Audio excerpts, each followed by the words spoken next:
మాజీ మంత్రి సిరిసిల్ల శాసనసభ్యుడు కల్వకుంట్ల తారక రామారావుకు హైకోర్టు నోటీసులు జారీ చేసింది.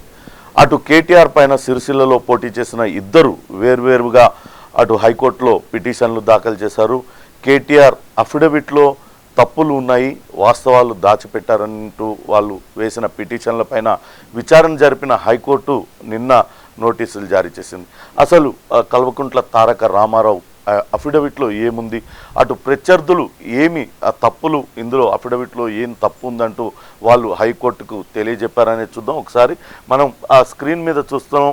ఇది కల్వకుంట్ల తారక రామారావు కేటీఆర్ ఎన్నికల సంఘానికి ఇచ్చిన అఫిడవిట్. ఇది 2023 నవంబర్ 6వ తారీఖున ఈ అఫిడవిట్ని కేటీఆర్ తయారు చేయించారు. దీనిలో ఆయనకు సంబంధించిన వ్యక్తిగత వివరాలన్నింటినీ కూడా పొందుపరిచారు. ఆయన అడ్రస్ నందినగర్లోని కేసీఆర్ నివాసమే ఆయన అడ్రస్గా పేర్కొన్నారు. ఇక్కడ దాంతోపాటు ఆయన ఆస్తుల వివరాలను ఇందులో పొందుపరిచారు. మొత్తంగా ఆయన పాన్ కార్డు, ఇతర ఆస్తుల వివరాలు, అగ్రికల్చరల్ ఇన్కమ్ అంటూ ఆయనకు వ్యవసాయానికి సంబంధించి డబ్బులు వస్తున్నాయనే దానికి ఆయన పెట్టారు. మొత్తం ఆస్తుల విలువ దాదాపుగా 53 కోట్ల రూపాయలుగా ఆయన చూపించారు. ఆ తర్వాత కల్వకుంట్ల శైలిమ కేటీఆర్ భార్య, ఆమెకు సంబంధించిన ఆస్తుల వివరాలను కూడా ఇందులో పెట్టారు. ఆమె పాన్ కార్డు, ఆతో పాటు ఆమెకున్న ఆస్తుల వివరాలు, అటు అగ్రికల్చరల్ ల్యాండ్స్ కావచ్చు, వ్యవసాయ భూములు, వ్యవసాయేతర భూములకు సంబంధించి వాటికి అన్నిటికీ కూడా అందులో పెట్టారు. తర్వాత అటు ఆ డిపెండెంట్ కేటీఆర్కు ఇద్దరు పిల్లలు, కేటీఆర్ శైలిమ దంపతులకు ఇద్దరు పిల్లలు ఉన్నారు, హిమాంశురావు, అలానే మరో పాప ఉంది. అయితే అలేఖ్యకు సంబంధించి కుమార్తెకు సంబంధించి ఆమె డిపెండెంట్ 1గా పెట్టారు. కానీ ఇందులో ఎక్కడ కూడా హిమాంశురావుకు సంబంధించి ఎటువంటి వివరాలు ఇందులో పొందుపరచలేదు. ప్రస్తుతం దీన్నే అటు కేటీఆర్ పైన పోటీ చేసి ఓడిపోయిన కాంగ్రెస్ అభ్యర్థి కేకే మహేందర్, అలానే అక్కడ ఇండిపెండెంట్గా పోటీ చేసిన లగిశెట్టి శ్రీనివాసులు ప్రస్తుతం అఫిడవిట్లో దీన్నే ప్రస్తావిస్తూ కోర్టులో పిటిషన్ దాఖలు చేశారు.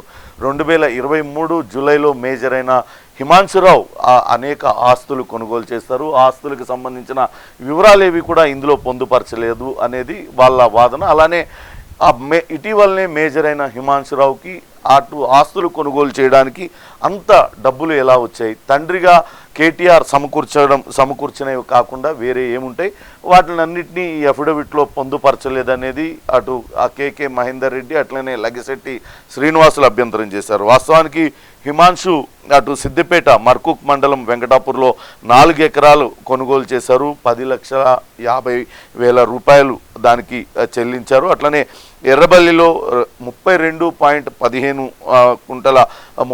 ఎకరాల 15 కుంటల భూమిని ఆయన కొనుగోలు చేశారు. దానికి సంబంధించి 88,15,00,000 రూపాయలు చెల్లించారు అనేది వాళ్ళు చెప్తూ ఉన్నారు. ఈ ఆస్తుల విలువలు, ఆస్తుల వివరాలు ఎందుకు అఫిడవిట్లో పొందుపరచలేదు, అటువంటి పొందుపరచకుండా ఉండడం అనేది ఇప్పుడు చట్టరీత్యా నేరము, ప్రజా ప్రాతినిధ్య చట్టం సెక్షన్ 123కి విరుద్ధమని వీళ్ళిద్దరు కూడా కోర్టులో వాదనలు వినిపించారు. దానికి సంబంధించిన వాదనలు విన్న కోర్టు ఆయనకు నోటీసులు జారీ చేసింది. త్వరలోనే దీనిపైన అటు కేటీఆర్ అఫిడవిట్ దాఖలు చేయనున్నారు. వాస్తవానికి ఇందులో నిజంగానే అటు ప్రతిపక్షానికి కాంగ్రెస్ పార్టీకి చెందిన కేకే మహేందర్ రెడ్డి అలానే లగిశెట్టి శ్రీనివాసులు లేవనెత్తిన అభ్యంతరాలను కనుక మనం పరిశీలించినట్లయితే ఖచ్చితంగా అఫిడవిట్లో అన్ని వివరాలను పొందుపరచాల్సి ఉంటుంది. కానీ కేటీఆర్ తన కుమారుడు హిమాంశు వివరాలను మాత్రమే ఇందులో లేకుండా చేశారు. కేటీఆర్కి సంబంధించిన వివరాలను ఇచ్చారు. ఆయన ఆ పాన్ కార్డుతో పాటు ఆయనకున్న ఆస్తుల వివరాలన్నింటినీ కూడా ఇచ్చారు. అలానే ఆయన భార్య శైలిమకు సంబంధించిన పాన్ కార్డు, ఇతర ఆస్తుల వివరాలన్నింటినీ కూడా ఇక్కడ ఇచ్చారు. అలానే డిపెండెంట్స్ దానిలో ఎవరి పేరు కూడా రాయలేదు, కేవలం అలేఖ్య కుమార్తె పేరు రాశారు డిపెండెంట్ 1 అంటూ.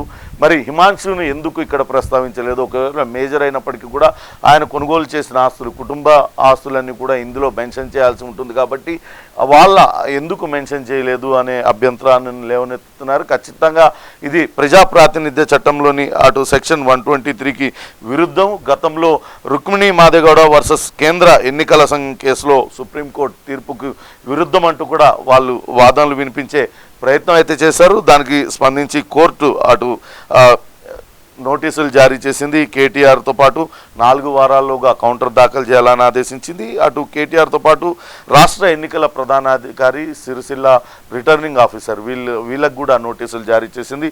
చూడాలి ఎటువంటి కౌంటర్ దాఖలు చేస్తారనేది చూడాలి.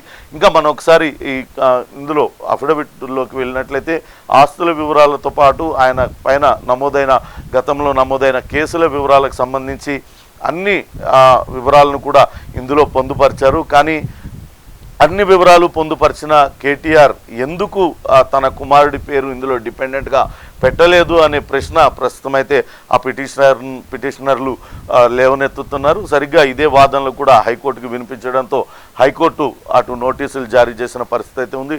చూడాలి కేటీఆర్ ఏ రకమైన కౌంటర్ దాఖలు చేస్తారు, దీనిపైన హిమాంశు కొనుగోలు చేస్తున్న ఆస్తులకు సంబంధించి ఎటువంటి వివరాలు వెల్లడిస్తారనేది కూడా వేచి చూడాలి.